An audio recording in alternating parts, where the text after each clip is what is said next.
I think Lagos is the state that is slowing the whole Nigeria down. Calabar is not functioning, considering that Calabar was the first deep sea port in Nigeria.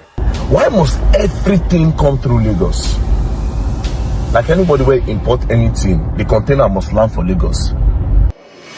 Calabar, they've refused to raise the channel draft, despite the fact that there's been an out-of-cost settlement. You've gone cold on Akwa Ibom. Warri is not functioning. One is not competitive because it's only meant for oil and gas cargoes. And all of a sudden, Lagos District Port is alive, is working. And then the minister is talking about doing Badagry deep sea port.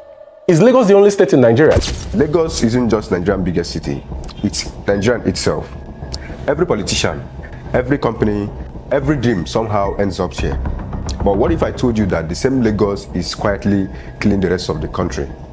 Let's talk about how success of one city became the slow death of an entire nation. This is the heart of our topic today. Why Lagos is causing the slow death of Nigeria. Without further ado, let's dive into why, starting from the economic side of the whole story. To ride on, don't forget to like and subscribe.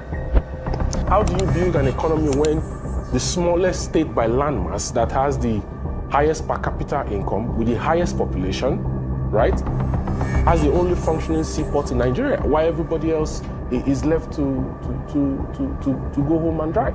In some states, young people graduate and immediately plan their way to Lagos. You who is watching me right now might relate to this. In other states, factories and offices close down because of clients, ports or investors are all based in Lagos. The country's population and wealth keep shifting into one small corner of the map, while everywhere else dries up quietly. Talking about the economic aspect of this, every country has a city that drives its economy. But in Nigeria, the difference is that Lagos doesn't just drive our economy, it owns it. I say this because most of our country's financial activity flow through Lagos. Over 70% of Nigerian industries and corporate headquarters are here.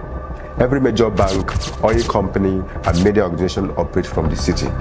Even government agencies that are supposed to work for the whole nation have Lagos offices that hold more power than their branches in other states. Truth is that over 60 to 65% of containerized cargo that arrive Lagos today end in Onitsha.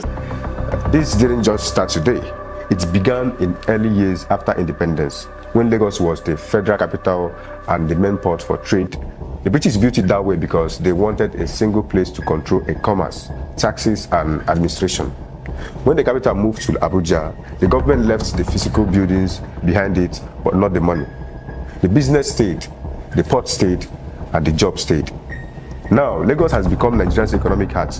Every month, billions in taxes, imports, and exports are recorded under Lagos, even though much of the activity is generated by the whole country. Goods that come from other states, like oil from the Niger Delta or agricultural produce from the north, are exported through Lagos. That means Lagos gets the credit and sometimes the revenue for work done elsewhere. This is why you can travel across Nigeria and see states that look abandoned. Many have almost not functional industries because investors see no reason to build where the roads don't connect in Lagos. So a country of over 200 million people depends on one city to feed its economy. The cost is everywhere. Rents in Lagos are the highest in West Africa. The roads are jammed with trailers bringing goods from all over the nation to its ports. Electricity and land costs make it hard for a smaller business to survive. Yet, people keep coming because the rest of the Nigerian has no economic plan of its own. Many Igbos are not stuck in Lagos because they love Lagos traffic, they love the stress, or they love the expensive lifestyle. No, they are in Lagos, they are trapped in Lagos because of the seaports. When one city controls everything, it becomes both the surprise and the problem. Lagos generates wealth of Nigeria, but it also drains the rest of the nation's ability to grow on its own. The imbalance keeps widening. More people leave their own, more business relocate, more dreams collapse before they even start. That's why the economic story of Lagos is not just about success. It's about how success, when centralized, can quietly destroy the country which was meant to build in the first place. First of all, we engineer our finances. It will be slow in gestation because people not, naturally will not respond to new creative method of financing. But this is what, this is an innovation. Now, let's talk about the power concentration in Lagos. Politics in Nigeria has never been about balance or fairness for everyone. It has always been about control. And for the last 3 decades, Lagos has quietly become the control room. The story began long before democracy returned in 1999. In the early years of Nigeria's independence, Lagos was already the center of colonial administration and later the first federal capital. Every major decision, starting from budget allocation to infrastructure, all began here. That habit never changed. Even when the capital moved to Abuja, the political roots stayed buried in Lagos soil. The rise of modern political power in Lagos is tied to one man, Bola Ahmed Tinubu. After serving as governor between 1999 to 2007, he didn't just leave office, he built a network. That network became a system that decides who becomes governor, senator, or even president. Through the Action Congress AC, which evolved into All Progressive Congress APC. Tinubu Lagos-based produced governors across the southwest, influenced national assemblies, and eventually installed him as the president in 2023. This kind of concentration is not normal for a country with 36 states. Yet, Lagos has become the political factory that supplied leaders like goods to the entire nations.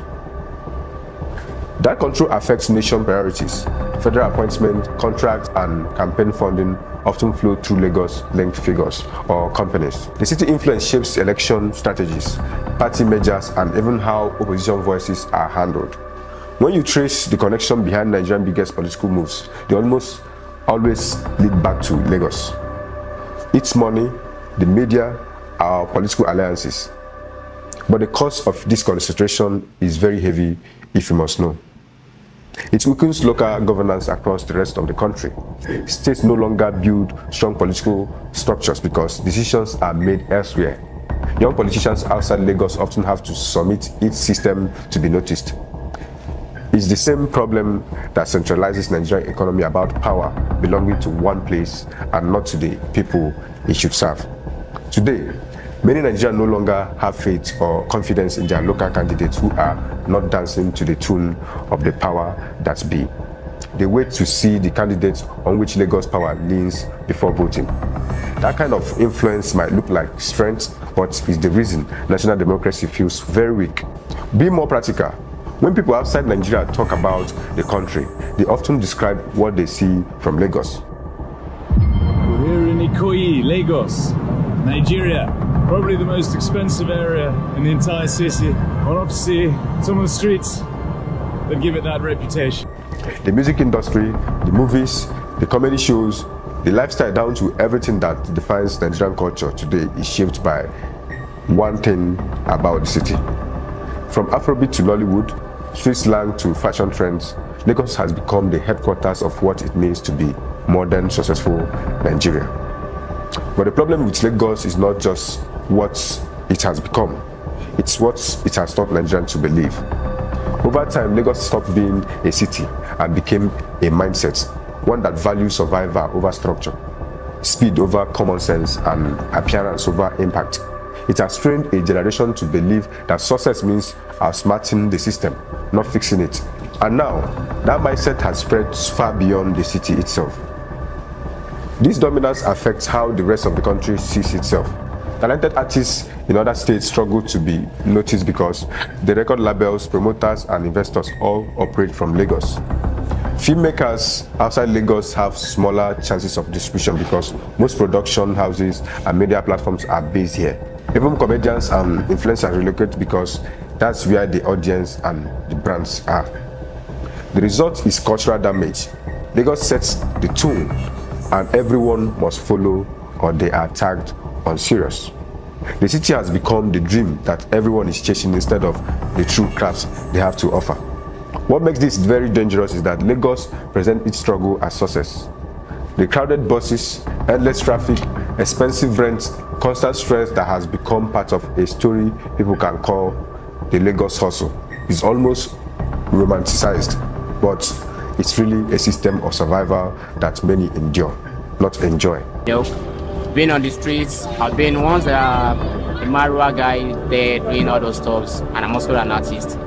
But doing these ones, at least, thank God for life. It has been rough having street guys here to disturb all those stuff, to ask for money and all that, but thank God we are here now, and we are still going. The country celebrates the noise of this state and forgets the pain that fuels it. Culturally, we can see how the illusion of progress has replaced honest reflection instead of asking why things are the way they are. People compete to be seen doing well in chaos, going beyond their capability to maintain a fake life just to hide their struggles underneath. My question is, how is this thing to be celebrated? In conclusion, Nigeria is not the first nation to face the danger of over-centralization. History is full of examples where one city grew so powerful that it nearly strangled the rest of the country. In France, this problem existed for centuries.